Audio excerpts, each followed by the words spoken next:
దగ్గర చూపించు. ఇది పసుపునైతే నేను మన ఇది పసుపు విత్తన శుద్ధి ఇలా చేసుకుంటారు రైతులైతే, ఇలా చేసుకుంటారంట. సరే మనం కూడా ఎందుకు ట్రై చేయొద్దని అయితే ట్రై చేశాను. అయితే ఇదేంటంటే ఇదిగోండి ఇలా విత్తన శుద్ధి అయితే చేశాను. ఇది ఎలా చేశానంటే ఇందులో ట్రైకోడర్మా విరిడి, సూడోమోనాస్ ఈ రెండు బయో బ్యాక్టీరియల్ ప్రొడక్ట్స్ ఉన్నాయి కదండి.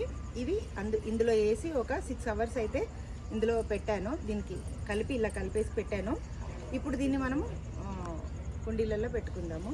చూడండి, ప్రతి విత్తనం ఇప్పుడు పసుపు అనే కాదు, ప్రతి విత్తనాన్ని మనం ఇలా ట్రైకోడర్మాలో మళ్ళీ సుడోమోనాస్లో కలిపి ఇంకా గోమూత్రం ఈ మూడిట్లలో కలిపి పెట్టుకొని ఒక 6 అవర్స్ ఓవర్ నైట్ నానబెట్టుకొని కూడా ప్రతి విత్తనాన్ని మన కూరగాయల విత్తనాలన్నిటినీ పెట్టుకుంటే మాత్రం రిజల్ట్ బాగుంటుంది.